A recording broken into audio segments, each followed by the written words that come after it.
Came home from my sister's funeral to find every piece of furniture I owned sitting in the driveway in the rain. Not packed in boxes, not wrapped in anything, just sitting there. My mother's rocking chair tipped on its side in a puddle, my old sewing basket split open, spools of thread scattered across the wet concrete like confetti after a party nobody wanted to attend. My daughter-in-law was standing in the doorway with her arms crossed. She'd had her hair done recently. I remember noticing that. Fresh highlights, the kind that cost $200 at a salon. She was wearing a new cardigan I'd never seen before. "We've been doing some redecorating," she said. "Those old things were cluttering up the space." I stood there in the drizzle for a moment. I was 63 years old. I had just spent 11 days in Raleigh helping arrange my sister Bet's affairs after her passing, sleeping on a cot in a hospice waiting room, eating crackers from a vending machine, holding Bet's hand until there was no more hand to hold. I had driven 7 hours back to Virginia that morning. I hadn't even changed out of the clothes I'd worn to the funeral. And my daughter-in-law was standing in the doorway of my house telling me my furniture was clutter. "Excuse me," I said. She shrugged. "One shoulder, barely. You can put it in a storage unit if you want. But honestly, Nora, most of it's pretty worn. It might just be time to let it go." She called me Nora, not Mum, not even Mrs. Whitfield. Nora, like I was a neighbor she barely tolerated, like I was someone who had wandered onto her property and needed to be redirected. "I want you to understand something before I go any further. That house, the house my son had been living in for 4 years, the house where my daughter-in-law had hosted her book club and her baby shower and her sister's bachelorette dinner, was my house. My name was on the deed.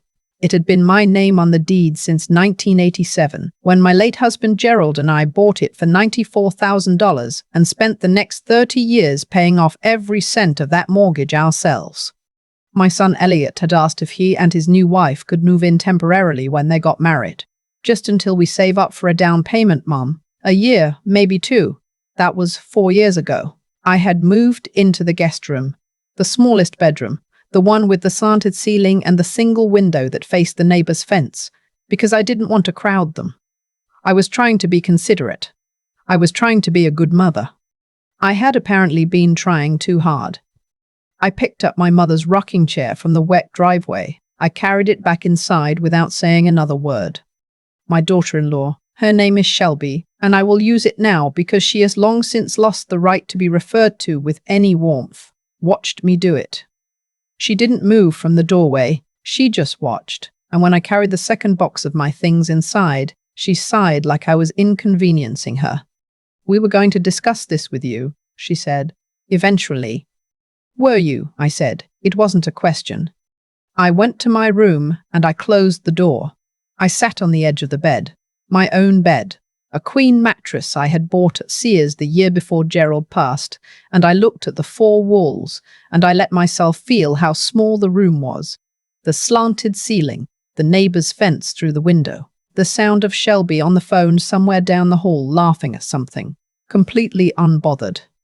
I should tell you about Elliot, my son, the boy I raised on my own for 3 years after Gerald's first heart attack left us with half the income and twice the stress. The boy I worked double shifts for, who I drove 40 minutes each way to soccer practice, who I stayed up until 2 in the morning helping study for his SATs. He was a good kid, he really was, and in many ways he was still a good man. He was just weak, in the specific, quiet way that some men are weak. He loved his wife more than he was willing to inconvenience her, which meant in practice that there was no floor to how far she could push, because he would never be the one to say enough. I had seen signs of it before the furniture incident. Small things. Things I had talked myself out of paying attention to. The first time Shelby served dinner and didn't set a place for me, I'd assumed it was an oversight. The second time, I quietly got my own plate from the cabinet and joined them, and Elliot didn't say a word. The time she redecorated the living room, my living room, without asking me, and when I mentioned that the couch she'd replaced had sentimental value to me, she said, "I know, but it really wasn't the aesthetic we were going for. The aesthetic. In my house." There was a morning I came downstairs at 6:30 to make coffee and found a lock on the pantry, a combination lock, on the pantry of my own kitchen. When I asked Elliot about it, he looked at the floor and said Shelby liked to keep their groceries separate. It's just easier for the budgeting, he said. You understand, right, Mum? I understood more than he knew. What I didn't fully understand until after the funeral was the money. I had a joint checking account with Elliot, something we had set up years ago when Gerald died, and I needed help managing some of the estate paperwork. I should have closed it when the estate was settled. I didn't. I trusted my son. I kept a portion of my savings in there because it was convenient, because I had started relying on him to transfer funds when I needed to pay certain bills, because I was 63 and alone, and I thought having my son involved in my finances meant I was less alone. While I was in Raleigh with my dying sister, over the course of 11 days, $14,200 was withdrawn from that account. I didn't notice immediately. I was exhausted. I was grieving. I got home, found my furniture in the driveway, carried it back inside, sat in my small room, and cried for a long time, for Bet, for Gerald, for myself. Then I slept for 14 hours. It was 2 days later that I opened my banking app for the first time and sat very still for a very long time looking at the transaction history. The withdrawals were spread out, 4 of them over 9 days, 1 at an ATM, 1 at what appeared to be a home goods store, the same store where Shelby had, presumably, purchased whatever new furniture had replaced mine, 1 at a jewelry store, 1 at a spa. $14,200. My hands were not shaking when I found this. That surprised me. I expected to feel rage, the hot, explosive kind. Instead, I felt something colder and more focused, something that had been building for 4 years and had finally found its shape. I called my neighbor Phyllis, who had been my friend since our daughters were in the same kindergarten class. Phyllis was a retired paralegal. She came over within the hour and sat at my kitchen table. I had put my kitchen table back where it belonged, and she looked at my phone screen for a long time. You need to call an attorney today, she said. Not tomorrow, today. I know, I said. And you need to go to your bank in person before you do anything else and remove his access. I know, I said again. Phyllis looked at me the way she had looked at me when I called her from the hospital the night Gerald died, clear-eyed and direct. How long has this been going on, Colleen? That was the first time I'd said any of it out loud.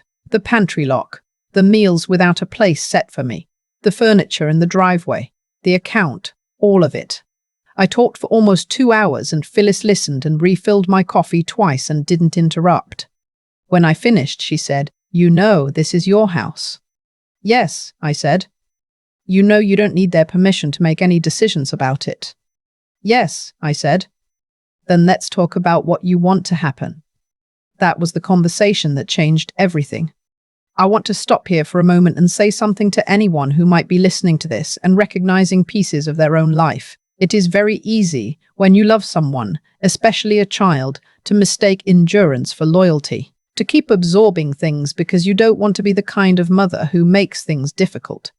To tell yourself that the situation is temporary, that it will improve, that they are going through something and they need grace. I gave grace for 4 years. I gave up my living room, my kitchen pantry, my savings. I shrank myself into a slanted ceiling room and told myself that's what good mothers do. I am here to tell you that is not what good mothers do. That's what frightened women do. And I was frightened for a long time without admitting it to myself. I went to the bank that afternoon.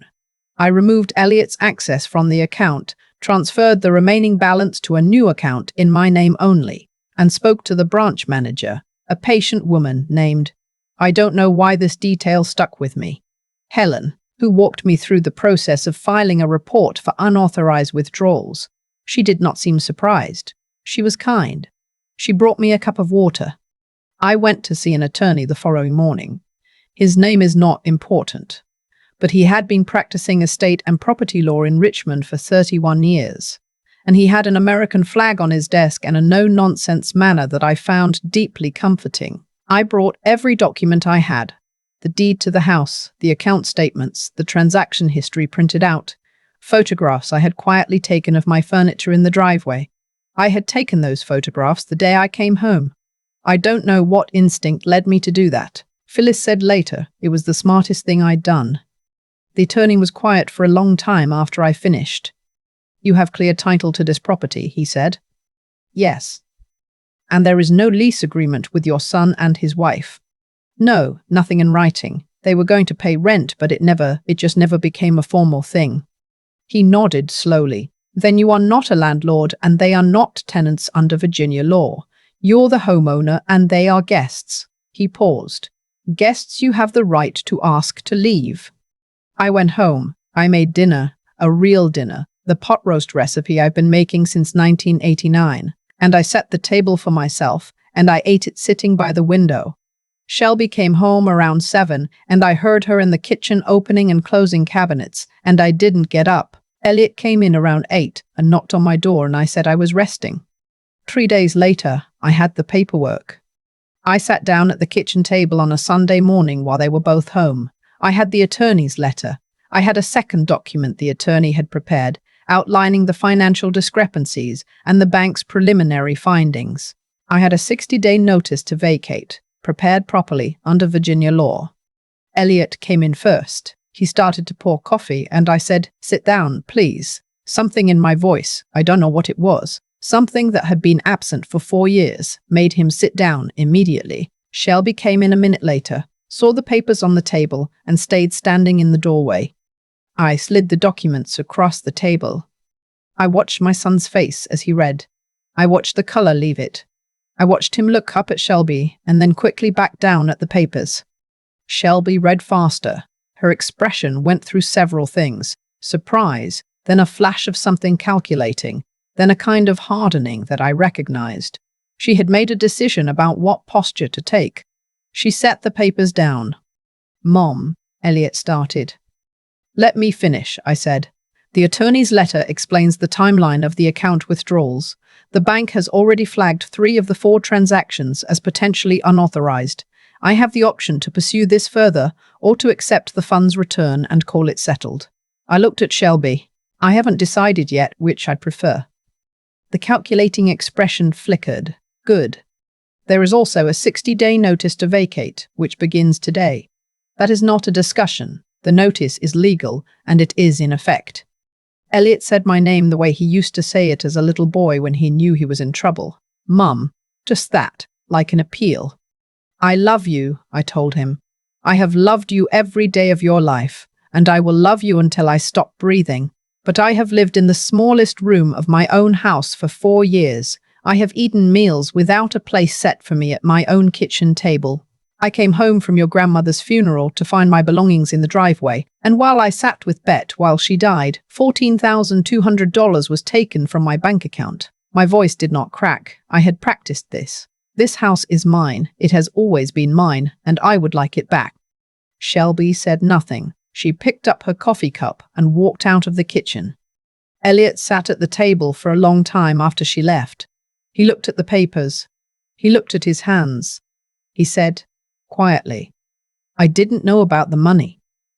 "I believe you," I said, and I did partly. I believed he hadn't known specifically. I also believed he had looked away from enough small things for long enough that the large things had become possible. I didn't say that. There would be time, eventually, for that conversation. That morning was not the time. He moved out within 30 days. He and Shelby found an apartment in Chesterfield County. I know because I drove past it once, not to check on them, just because my dentist is in that direction and I happened to go the long way. It's a beige complex near a shopping center. It looks fine. It looks like a place you live when you're starting over. I had all the locks changed the day after they left. The locksmith's name was Roy, and he was 19 years old and made easy conversation the whole time he worked. When he finished, he handed me the new keys, and I stood on my own front porch and I held them, and I felt something I hadn't felt in years. Like the ground was solid again. I spent the next 2 weeks going through every room. I put things back where they belonged. I moved my furniture out of storage. I had paid $87 a month to store my own belongings, which I try not to think about too often. And I set up the living room the way it had been when Gerald and I lived here together. I put his armchair by the window. I put the rocking chair in the corner where it had always been. I hung the photographs back on the stair wall. One evening I made a cup of tea and sat in Gerald's armchair and looked around at the room, and I cried, but not the desperate kind of crying, the kind that surprises you with its relief. The kind that comes when something painful finally ends and you realize how long you were carrying it. The bank matter was resolved. Shelby returned the funds in full. I suspect the attorney's letter made the alternative very clear, and I chose not to pursue charges, partly because of Elliot, and partly because I simply did not want the continued involvement in my life. I wanted to be done. I was done. Elliot called me about 6 weeks after they moved out. It was a Sunday afternoon and I was gardening. I had started working on the flower beds Gerald planted in 1994 and badly neglected for too long, and my phone buzzed on the porch railing. I saw his name and I let it ring twice before I answered. "Mom," he said, I wanted to say I'm sorry." I sat down on the porch steps. The azaleas behind me were starting to bloom. Pink. Gerald always liked the pink ones. "I know you are," I said. "I should have. I didn't handle any of this right. I knew things were wrong and I didn't." He stopped. "I just kept thinking it would get better." "Things don't get better on their own," I said. "They get better when someone decides to fix them." He was quiet for a moment. "Are you okay?" I looked at my garden, at the front door of my house behind me, at the keys hanging on the hook inside the screen, my keys to my locks on my door. "I'm going to be just fine," I said, and I meant it. I'm not telling you this story because I want sympathy. I'm well past needing that. I'm telling it because there are women, mothers, mothers-in-law, grandmothers, who are sitting in small rooms in their own houses right now, shrinking themselves and calling it kindness, giving and giving until there's nothing left and wondering why they feel invisible. You are not invisible. You are just in the wrong room. Go back to the house. It's yours. The morning after Elliot and Shelby moved out, I stood in my living room for a long time without doing anything. Just stood there. Gerald's armchair was back by the window. The rocking chair was in its corner. The photographs were back on the stair wall where they'd always been. Everything was where it belonged, and I was where I belonged, and the house was quiet in a way I hadn't felt in 4 years. I've thought a lot about how things got to where they did. Not obsessively. I'm too old to waste energy on obsession, but honestly, because I think if I don't understand it, I'll repeat it, and I have no intention of repeating it. What I keep coming back to is this. I confused generosity with surrender. I told myself I was being a good mother when I moved into the smallest room. I told myself I was being patient when I got my own plate from the cabinet because no one had set a place for me. I called it grace. I called it love. But grace that costs you your dignity isn't grace. It's just a quiet way of disappearing. And nobody benefits from that. Not your children, not yourself, not anyone. Shelby did what she did because she could. That's the plain truth of it. Every time I stayed quiet, every time I stepped back, every time I chose not to say something to keep the peace, I was teaching her that there were no consequences. People learn from what we allow. That's not a judgment of her exactly. It's just how people work. We expand into whatever space we're given. I gave her too much space. I gave it away and called it kindness. What I should have understood, what I wish I had understood 10 years earlier, is that protecting yourself is not the opposite of loving someone.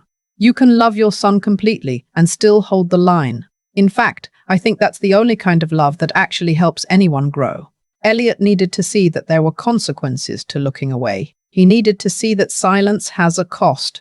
I couldn't teach him that while I was busy swallowing every indignity to keep the household pleasant, the most useful thing I ever did for my son was hand him that 60-day notice.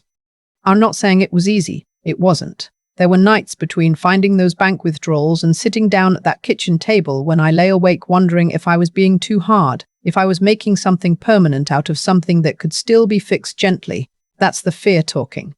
The particular fear that lives in mothers, that if we stop accommodating, we will stop being loved.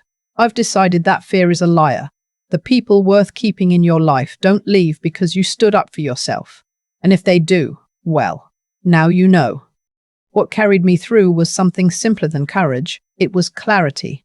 The moment I opened that banking app and saw those withdrawals, something settled in me. The fog I'd been living in for 4 years. The fog of hoping things would improve on their own, of giving benefit of the doubt, of shrinking, just lifted. And what was underneath it was a woman who had paid off a mortgage, raised a son alone, and put her name on a deed. She was still there. She had just been very quiet for a very long time.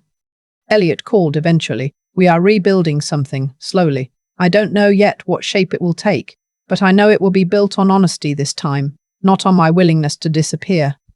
That's enough for me to start with.